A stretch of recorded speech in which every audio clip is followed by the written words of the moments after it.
Hoi julle en baie welkom hier so by ons Trefpunt podcast. Dit is vir ons verskriklik lekker om julle almal te sien. Ek is Rabie. En ek is Conita en vandag gaan ons bietjie praat oor anxiety en hoe ons anxiety kan overcome in hierdie moeilike tyd. Ja, kyk, ek voel ons het regtig in 'n nuwe tyd in beweeg, in 'n new age in beweeg waar daar regtig onsekerheid is oor ons toekoms. Daarso waar jy dalk by die huis sit of as jy skool toe weer gaan of as jy weer teruggegaan het werk toe, ek voel daar's regtig verskriklik baie angs binne in ons mense. So ek voel dis baie belangrik om te weet hoe om met anxiety te deel, wat ons kan doen en wat die Bybel sê daaroor. En daarom wil ek vir ons net gou 'n vers lees, Philippians 4:6-7, is in die English Standard Version. It says, "Do not be anxious about anything, but in everything by prayer and supplication, with thanksgiving, let your requests be known to God. And the peace of God, which surpasses all understanding, will guard your hearts and your minds in Christ Jesus." Ja, dis my baie mooi vir al die laaste deel wat sê die vrede van God wat alle verstand te bowe gaan. Ek dink as jy die vrede van God binne jou kan kry, al is dit in hierdie moeilike tyd, want ek dink daar's rede vir ons om anxious te wees as jy nie in God gegrond is nie. Daar's rede vir die mensdom om daar's so baie goed wat aangaan, soveel scary goed wat aangaan en hierdie virus raak so close to home nou, dat ons begin bietjie rondskarrel en ons begin bietjie anxious raak oor hierdie. Maar ek dink as ons fondasie op God bou, as ons hierdie vrede wat hy kom gee dit vir jou, hy sê, hier is my vrede, vat dit. As ons dit net vat by hom en op daai fondasie bou, gaan dit ons help om bietjie rustiger te wees oor dinge. Ja, ek love wat jy sê van die hele fondasie ding en dit maak my dink aan die daai kinderliedjie wat hulle mos ook in die Bybel van skryf, is die wyse man bou sy huis op die rots en die dwaase man bou sy huis op die sand. En dis juist daai, die wêreld is soos die sand, dis so onstabiel, dis so onseker. Ons is nie seker waantoe wat gaan nie, al daai tipe dinge, maar die enigste ding wat konstant bly is God. Die enigste ding wat ons op kan vashou is God, en wanneer ons gegrond is in die Here en wanneer ons gegrond is in sy beloftes, dan ek voel dan kan ons rustiger wees, dan kan ons kalmer wees. Die Bybel is vol beloftes, die Bybel is vol God se liefde. En wanneer ons aan dit kan vashou, voel ek dat ons kan laat gaan van die angs. Jesus sê self, neem my juk op, my juk is sag.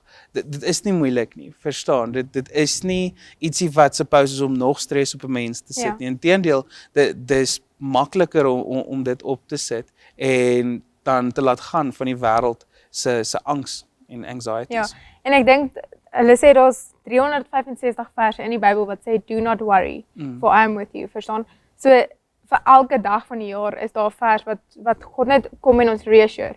En dis vir my iets baie mooi van God is, hy weet ons is mense en hy weet ons gaan heeltyd teruggaan na dit. Ons gaan heeltyd worry en ons gaan ons goed by hom los, ons gaan ons anxieties by hom los, maar dan sodra dinge weer bietjie shaky raak, dan gaan ons weer terug gaan soos okay, ek vat weer my anxiousness terug. En ek dink God weet ons is dit en dis hoekom hy 365 keer vir ons sê, okay, maar moenie worry nie, ek het hierdie. So ek dink ons hoef nie te worry dat ons gaan val in dit nie. Ek dink, dit gaan 'n proses wees wat ons begin by moet uitkom. Dit gaan nie net eendag boom, okay, ek het nou al my vertroue by God, ek het nou al my anxieties by hom neergesê, ek het nou vrede en ek gaan glad nie meer anxious wees nie. Ek dink dis 'n proses wat ons elke dag net weer onsself moet herinner dat God is in beheer en hy het ons. Dit maak my eintlik dink aan 'n storie in die Bybel. Dit maak my dink aan Gideon. Nou vir die van julle wat nie weet nie, Gideon se storie is eintlik baie interessant vir my. Hierdie ou hy was bang geweest. Hy was 'n regtig angstige man geweest en die Here roep hom om die weermag te lei, die Israelitiese weermag te lei. Ek dink dit was teen die Midianiete of iemand soos dit geweest. En in daai tyd was hulle opposition was massive geweest, van die most feared armies of that world. En soos arme ou Gideon is ek kan dit nie doen nie, ek weet nie hoe nie, en die Here is soos nie, maar ek kies jou, ek soek jou. En toe wat gebeur is dat Gideon maak toe die mense bymekaar, hy maak die Israeliete bymekaar en hy soos great, ons gaan nou hierdie ding fight, en die Here is soos, nee maar wag, ek dink julle is bietjie baie. So vra vir die mense gou wie's bang en dan die ouens wat hulle hande opsteek, sê vir hulle, okay, julle kan my huis toe gaan. En daar is soos ietsie van 24,000 mense wat huis toe gaan, something soos dit. So hulle nommers is al klaar, soos baie af. Maak net meer anxious, Gideon raak net meer bang. Volgende sê die Here, nee, ek dink dit is nog steeds te veel. En hy sê, gaan laat die ouens water drink, en dis wat plat op hulle gesigte lê, en daar so direk van die rivier af drink, stuur hulle huis, die ouens wat uit hulle hand uit drink, hulle kan maar bly.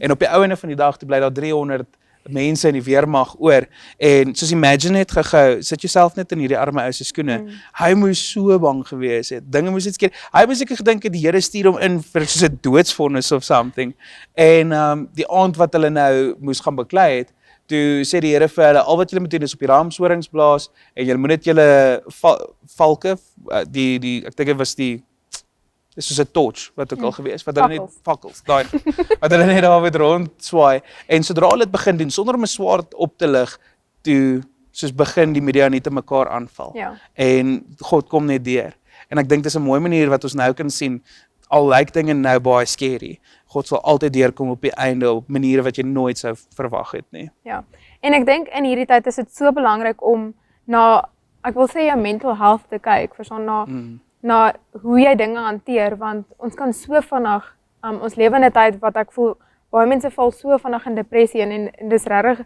'n groot topik vir 'n ander dag, maar ons moet regtig bewus wees van dinge wat ons dink en dinge wat ons voel, want voor ons onsself weer kan kry, gaan die duiwel hou vas op ons. So ek dink om hierdie anxieties en hierdie worries, want ons het worries, soos ek nou nog sê het, en ons is bang, wat as my familie siek word, wat as ek siek word, wat as ek nie my matriekjaar kan klaarmaak nie, verstaan, daar so baie goed wat aangaan. Maar as ons, eerstens dink ek, ons moet besef, okay, ons is mense en ons het anxieties, maar ons moet die root van dit kry. Want eers as jy die root van die probleem kan kry, gaan jy dit kan uitsorteer.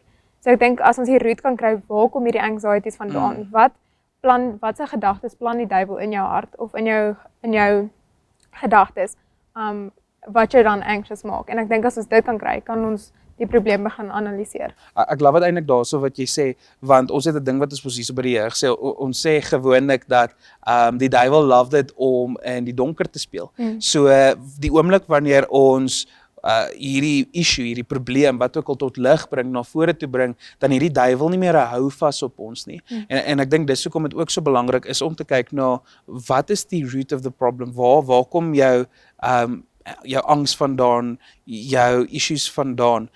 Ons sê ook baie keer dat jy moet mooi kyk na al drie fasette, al drie van jouself, jou siel, jou gees en jou liggaam, verstaan? Al hierdie drie goeders is tied to one another. Ons praat so met Simeon, en Simeon sê vir ons, die ou Hebrews het geglo dat hierdie goeders tied together is. As jy kyk na die Red Cross, hulle het ook dit super cool gedoen. As hulle uitgegaan het om mense te help, het hulle vir hulle education gegee, hulle het vir hulle kos gegee, hulle het vir hulle kerke gegee, en het help hulle emotionally, physically en spiritually, want dit is so belangrik vir ons as mense om na alles, ons algehele om te sien. Ja, en ek dink as ons die root dan kry en na alles kan omsien, moet ons dit na God toe vat. Ek dink, veral met dinge waarmee ons sukkel, probeer ons dit self uitsorteer. Verstaan, ons probeer self hierdie angs onder beheer kry, wanneer ons 'n panic attack kry, wanneer jy begin stres, probeer jy dit self uitfigure. Maar ek dink, as ons net gaan en dit net by God gaan neerlê, soos hy in hierdie vers sê, hy sê, moenie worry nie, kom lê net jou goed aan my neer, ek sal dit uitsorteer. En presies soos in die storie van Gideon. God het deurgekom aan die einde. Gideon moes net finaal alles oorgee aan God. Ja. Nee, en ek wil afsluit met dit. Ek wil jou challenge waar jy is. As jy sit met 'n probleem, as jy sit met angs in jou hart, asseblief, soos wat die vers sê, bid daaroor. Do not be anxious about anything, but pray about everything. Hou aan bid, want die Here sal deurkom. As jy aan sy deur klop, sal hy die deur oopmaak. Danny het so 'n awesome song vir ons gesing op 'n tyd, wat hy vir die kinderkerk sing, wat sê, as jy vra, gee hy, as jy soek, is hy, as jy klop, dan sal hy antwoord. So daar waar jy is, wil jy nie graag net jou hart oopmaak vir die Here, wil jy dit nie net ondersoek en net vir hom vra om vir jou rustigheid in jou hart te gee nie. Ja, en van my kant af, ek wil jou regtig challenge. As jy dit by Jesus se voete gesit het, los dit daar. Moenie teruggaan en dit terugvat en dit weer self probeer regmaak nie. Vertrou hom dat hy gaan deurkom vir jou, want hy sal dit elke keer doen. Ja. Baie dankie dat julle by ons ingeskakel het. Was weer verskriklik lekker om met julle te kuier. Julle moet 'n fantastiese dag hê. Ons praat weer volgende keer. Totsiens.